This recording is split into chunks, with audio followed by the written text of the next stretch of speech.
It starts with a cough or a wheeze. Soon, your chest feels tight. Your breathing speeds up and gets shallower, making you feel short of breath. These are common symptoms of an asthma attack. Around the world, more than 300 million people suffer from asthma, and around 250,000 people die from it each year. But why do people get asthma, and how can this disease be deadly? Asthma affects the respiratory system, particularly the smaller airways, such as the bronchi and bronchioles. These airways have an inner lining called the mucosa that's surrounded by a layer of smooth muscle.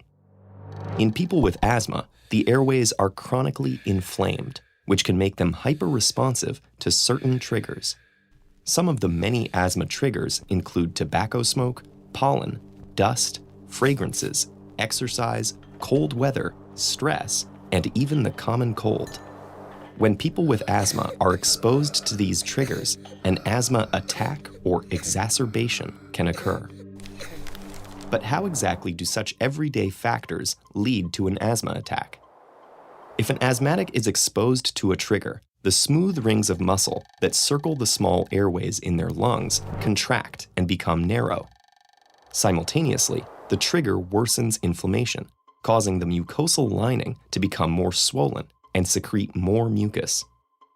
Under normal conditions, the body uses this mucus to trap and clear particles, like pollen or dust. But during an asthma attack, it blocks the narrowed airways, making it even harder to breathe. These effects lead to the symptoms of asthma. Smooth muscle constriction results in the feeling of chest tightness. Excess mucus and increased inflammation can cause coughing, and the wheezing noise?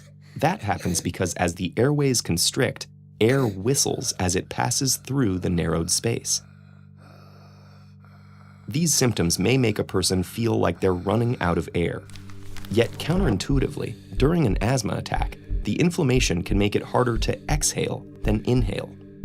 Over time, this leads to an excess of air in the lungs, a phenomenon known as hyperinflation. The trapping of air inside the lungs forces the body to work harder to move air in and out of them.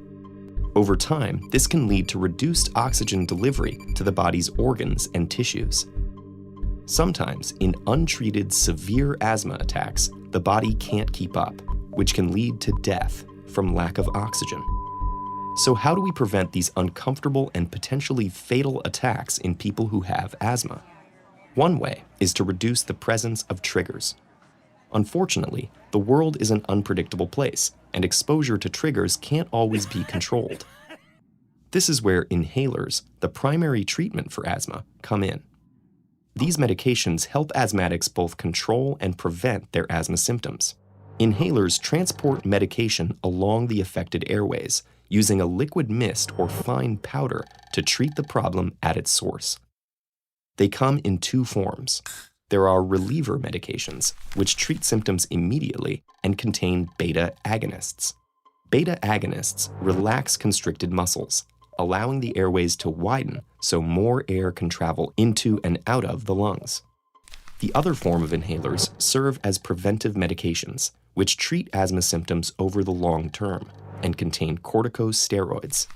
Corticosteroids reduce airway sensitivity and inflammation, so asthma can be kept under control. They're also crucial in preventing long-term damage from chronic inflammation, which can cause scarring of the airways. Inhalers are known to be very effective and have helped many people live better lives. Although we've come a long way in improving how we treat and diagnose asthma, we still don't know its exact causes. We currently believe that a combination of genetic and environmental factors play a role, potentially acting during early childhood. Recent research has even linked poverty to asthma incidence. This may be due to reasons ranging from exposure to additional pollutants and environmental irritants to difficulties in obtaining medical care or treatment. As our understanding of asthma improves, we can continue to find better ways to keep people's airways happy and healthy.